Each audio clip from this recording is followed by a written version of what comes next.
At the start of each section, we're going to go through a brief presentation where I'll be previewing and outlining exactly what it is we'll be looking at in the following videos, where we're actually inside of the DAW and really getting down to the nitty gritty with the actual methods that are used. And so this first section is all about sampling. We have an image of a hardware sampler here that really is only on this slide for your reference. We're coming at this subject in the present day, so 2016, 2017, and beyond. This sort of technology is something that still exists and a lot of people still swear by and love to use. But in many ways, the computer has kind of eclipsed this, not in terms of making better music, but just having something more efficient that also gives you more options. More options doesn't always equal better, however, and that is something that we'll have to talk about throughout this entire course, but it's especially true with sampling. So the most powerful sampler of all is actually not something that you've probably considered. It is your digital audio workstation in its most primitive state. So as you can see in this image, we have the sample browser open. And from here, I can do so much. I can preview thousands of sounds if I want to do that. And I can then drag and drop onto the timeline and start making music, where I can then adjust things like pitch, pan, gain. I can stretch it, right? I can layer things on top of each other. I can slice it up. I can reverse it. This makes the digital audio workstation the most powerful sampler in history. Okay, and here are some of the bullet points of what the DAW is capable of doing. You can load and play back thousands of samples in real time. You're only limited by the hard drive space that you have, and you can always add on external hard drives. Non-destructive audio editing, that's the second bullet point, and that one's really key, because what it means is I can take any of these files from the browser, I can reverse it, I can chop it up, I can duplicate it, and the original file is never even touched. It's never harmed. That's the power of the computers. That's what really makes the computer so much more efficient and gives you so many more options than something like this, right? It's that we can just do anything we want with this sample, play it back, hear it in real time, and at the end of the day, know and trust that that sample hasn't actually been altered. We get the ability to preview our sounds and preview thousands of sounds in really lightning quick speeds. We can reverse audio files. We can stretch. We can repitch. We can chop. We can slice. All of these things, the most basic of digital audio workstation or even just waveform editor is capable of doing. And it is sampling. Right? I want to really make that point clear. A lot of people don't think that when they drag and drop a sound into their digital audio workstation, if it's not going into some kind of VST instrument, they don't think it's sampling. No, it absolutely is sampling. Things have just changed a little bit. Whereas in the past, you might go through your collection of vinyl records and you might then have to record and grab that sample that you want to use. Nowadays, it's like going to YouTube or going to some other kind of sample website and finding the thing you want, downloading it and bringing it in. The function is exactly the same. The steps have just changed a little bit. So don't get caught up in thinking, oh, just because I don't have a bunch of VST instruments in my song, that my song is going to be crappy. Absolutely not.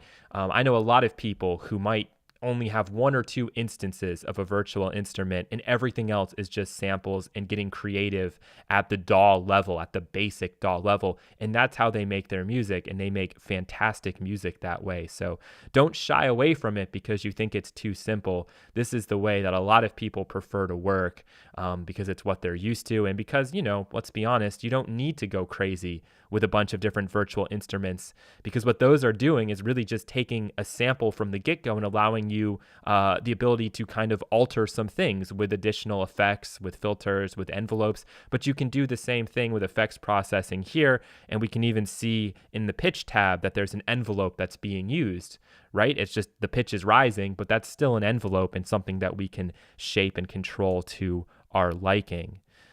Now let's move on to sampler as instrument, and this is probably what most of you thought I was going to be starting with in this presentation, or really in this course. And yeah, the majority of time will be spent working with instruments, but it is important that we don't overlook the power of just working with dragging and dropping onto the timeline.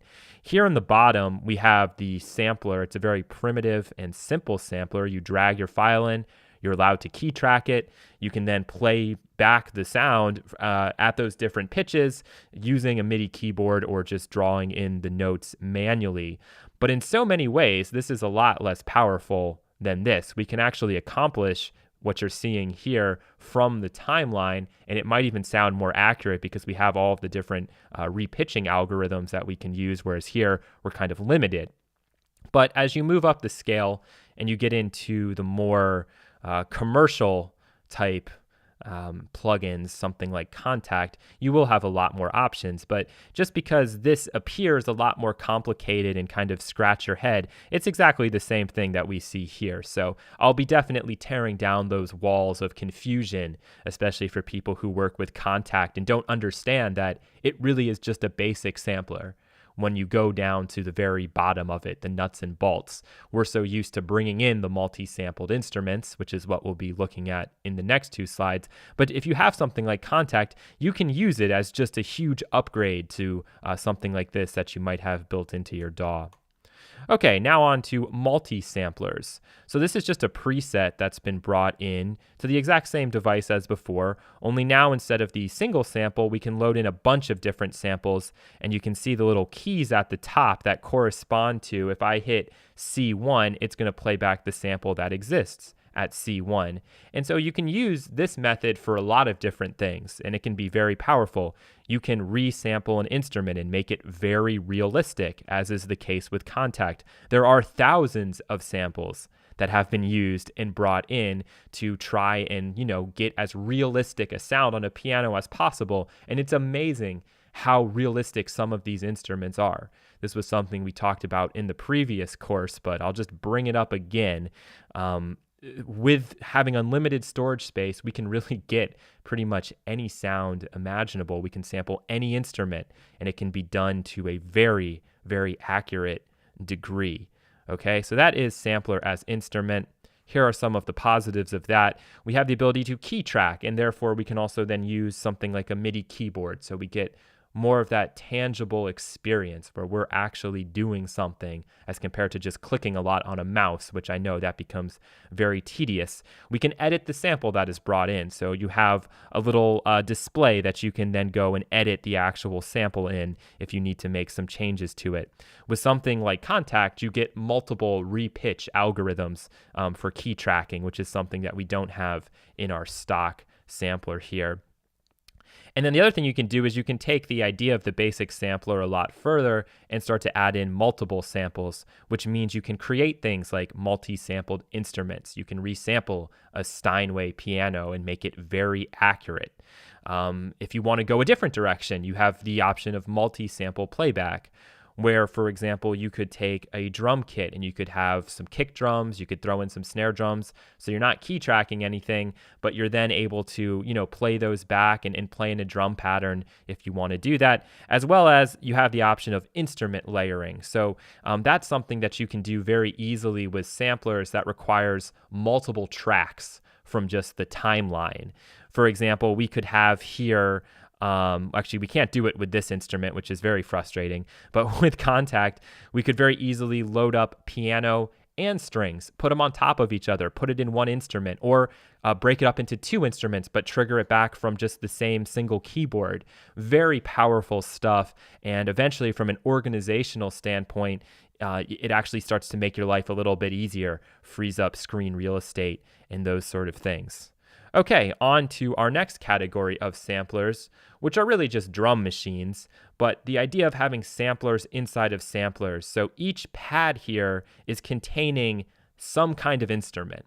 Okay, in this example, each one is a sampler, but we can't key track in the same way that we could key track before.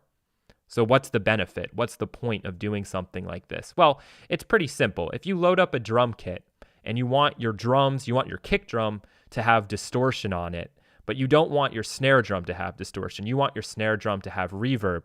We can't really do that in this setup, right? If we put any processing on, any effect that goes on has to go to the right of this sampler, and it's affecting the entire instrument. So if we had a kick and a snare, one on C, one on D, how are we going to affect those differently? The answer is we can't. But with something like this, we absolutely can, because each cell is independent and we can add on independent effects to each one of those. And then we can move up to something like battery, which from a visual standpoint, it's just a little easier to understand.